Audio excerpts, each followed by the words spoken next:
warahmatullahi wabarakatuh. Waalaikumsalam warahmatullahi wabarakatuh. Apa kabarnya anak-anak? Baik. Nah, pada pertemuan kali ini sebelum mulai pembelajaran, alangkah baiknya kita berdoa terlebih dahulu. Untuk ketua kelasnya siapa ya? Hana. Baik, Mbak Hana, boleh dipimpin berdoa teman-temannya?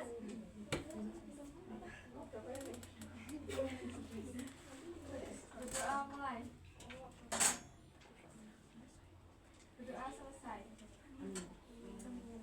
Nah, sebelum memulai pembelajaran, silahkan kalian tengok kanan kiri apakah ada sampah. Jika ada sampah, mohon dibuang dulu ya. Sudah bersih? Sudah. Nah, pada pembelajaran kali ini, Ibu akan menggunakan model pembelajaran Discovery Learning dengan materi memahami cerpen dengan latar belakang beberapa peristiwa sejarah di Indonesia. Nah, tujuan dari pembelajaran pada kali ini diharapkan anak-anak dapat memahami apa itu cerpen atau cerita pendek dan juga memahami cerpen yang berlatar belakangkan peristiwa sejarah yang ada di Indonesia. Nah, sebelumnya Ibu mau tanya, siapa yang tahu apa itu cerpen? Saya cerita Oh, pendek. ya, betul.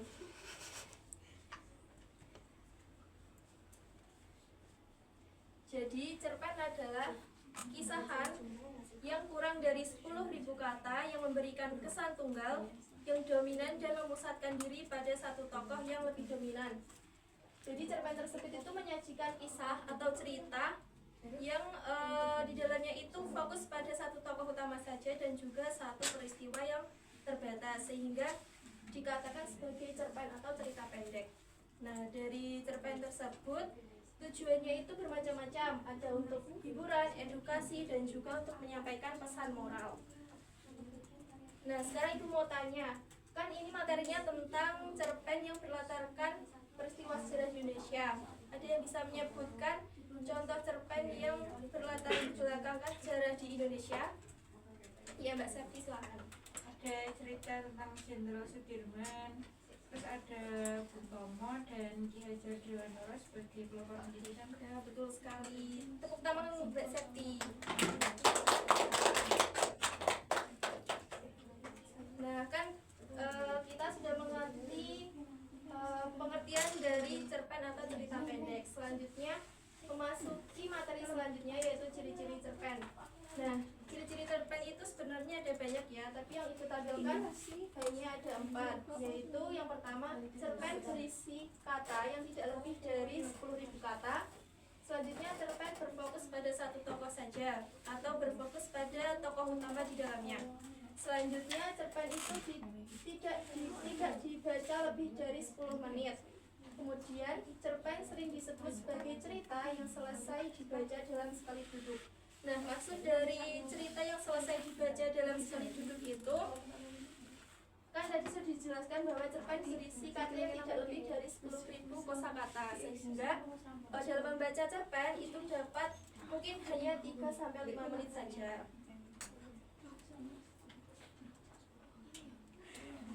Nah, kemudian untuk pendukung kalian untuk memahami cerpen, Ibu meminta tolong untuk membacakan cerpen secara bergantian ya. Kalau Ibu tunjuk aja nggak apa-apa ya, bergantian. Yang pertama, Mas Ivan minta tolong dibacakan paragraf pertamanya. Api perjuangan Kartini. Hari itu Kartini duduk termenung dan di beranda rumahnya. Langit sore Jepara yang memerah mencerminkan hatinya yang resah.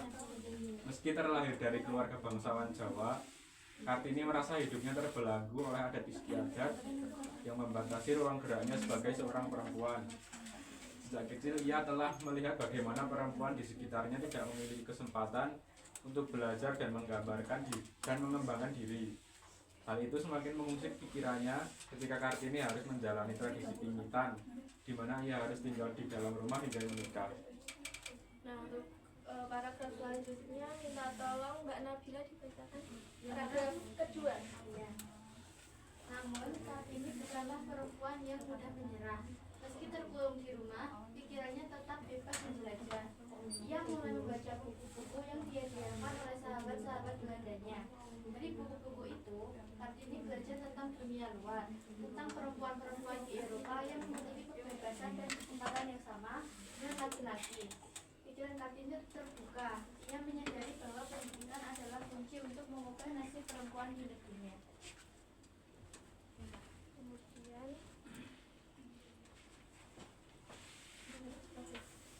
Mbak Silvi minta tolong paragraf ketiga ya.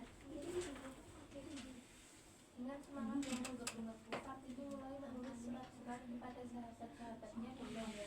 Dalam surat-surat itu, ia menuangkan kegelisahan dan cita-citanya untuk melihat perempuan Indonesia merdeka, baik dari penindasan maupun kebodohan.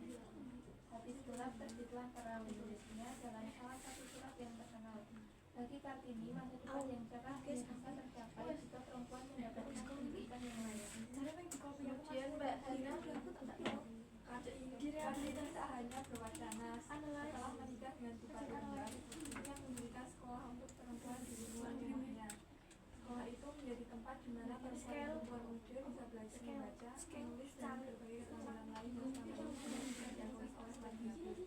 Sekolah ini adalah perwujudan nyata dari ujian Kartini untuk membebaskan wanita dari belenggu kehidupan. Mbak Turul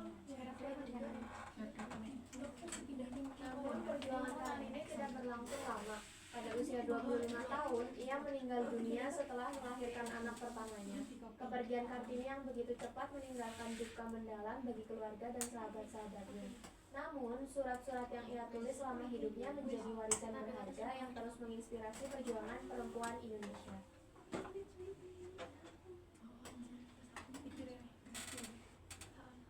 Mbak Nurisya, tolong tinggal sedikit.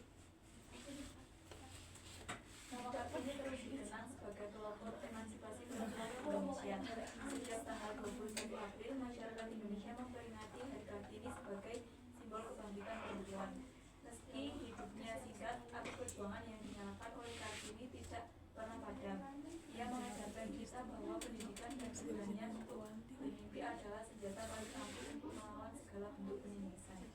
Dalam surat-suratnya, Kartini menulis, "Aku ingin sekali bebas dari bumi, suku adat yang mengikatku."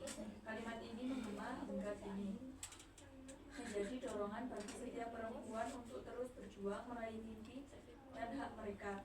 Kartini memang telah tiada, namun semangatnya akan selalu hidup dalam hati perempuan Indonesia, menerangi jalan menuju masa depan yang lebih cerah.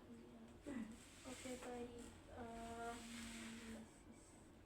Barusan kita udah membaca cerpen yang berlatar belakangkan peristiwa sejarah yang ada di Indonesia, yaitu dari kisah perjuangan Kartini. Nah, selanjutnya Ibu akan membagikan tugas yang akan dikerjakan berpasangan atau berkelompok menjadi 2 kelompok ya. Jadi Ibu akan membagikan cerpen yang berlatar belakangkan peristiwa sejarah di Indonesia. Kemudian kalian kerjakan, carilah ciri-ciri pendek dari cerita pendek tersebut.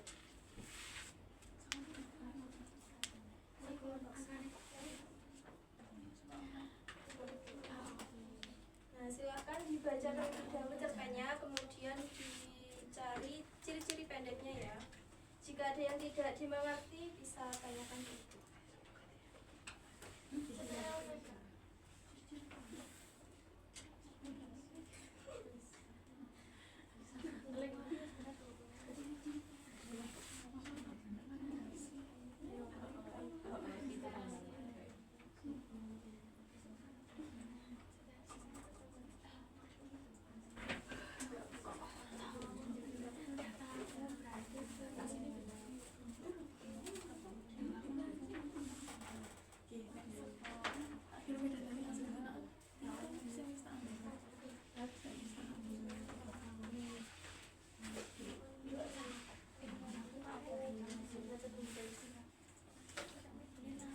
Beri waktu 15 menit ya untuk mengerjakan.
Dua menit lagi ya teman-teman.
Apakah sudah selesai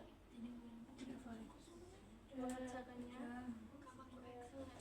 Nah, sekarang diminta tolong untuk kelompok 1 dan 2 presentasi ya, membacakan hasil diskusi.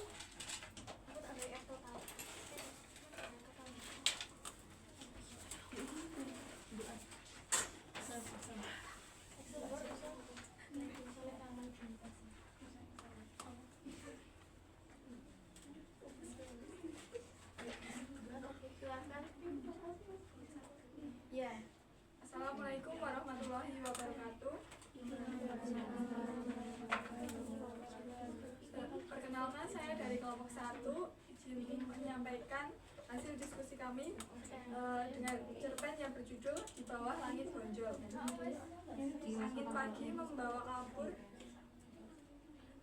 Angin pagi membawa kabar duka ke desa Bojo. Di surau kecil, seorang ulama tua duduk termenung, mengenang masa lalu. Ia adalah tuanku Imam Bonjol, pemimpin yang gigih melawan penjajahan Belanda. Kita harus bersatu, menjaga adat dan agama, katanya kepada para pengikutnya. Perang pagi berkecamuk, dengan tuanku Imam Bonjol memimpin pasukan dari berbagai suku dan agama. Meski akhirnya ditangkap dan diasingkan kemana-mana, semangat perjuangannya tetap hidup di hati rakyat. Ini di bawah langit Bonjol yang damai, anak-anak bermain tanpa rasa takut, berkat perjuangan para pahlawan seperti tuanku Imam Bonjol. Ciri-cirinya yang pertama jumlah katanya ada 110 kata, waktu membacanya yaitu 3 menit. Tokohnya ada yang pertama Tuan Imam Bonjol, yang kedua penjajah Belanda, yang ketiga para pengikut. Kemudian jumlah peristiwa atau konfliknya satu konflik utama. Perkenalkan, saya Nabila, perwakilan dari kelompok 2 akan menghasilkan hasil diskusi kami dengan cerpen berjudul Rumput di Balik Senja. Cerpennya itu misalnya ada yang pertama, senja merayap di langit Prambanan, melewati langit dengan jendela-jendela. Di balik semak-semak, seorang prajurit perempuan menyusun barisan. Di antara mereka, seorang wanita tua berdiri tegak di atas batu, matanya menyala penuh semangat. Pasang rumah di ujung bambu, kita samarkan diri sebagai ladang talas, beritanya. Wanita itu ialah Nyi Ageng Serang, yang meski berusia 73 tahun tetap memimpin pasukan melawan penjajah Belanda. Dengan strategi cerdik, mereka menipu musuh, membuat Belanda mengira mereka hanyalah petani biasa.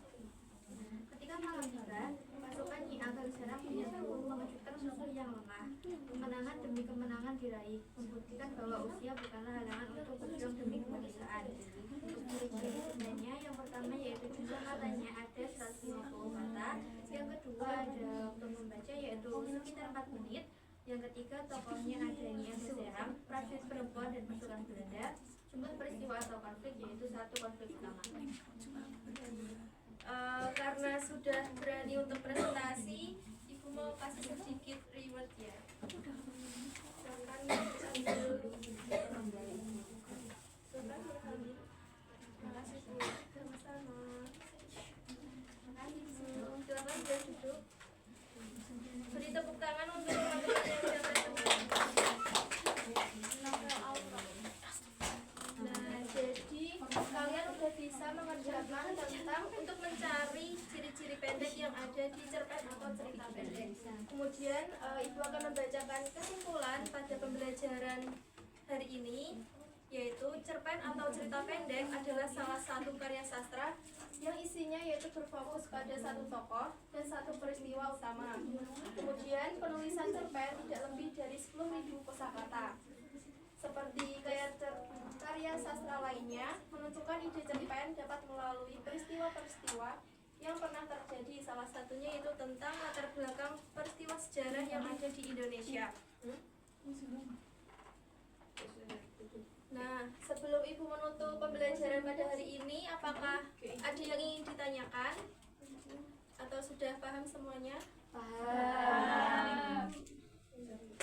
Nah, karena materi telah Ibu sampaikan semuanya, kemudian untuk pertemuan berikutnya kita akan membahas tentang unsur intrinsik dari cerpen atau cerita pendek.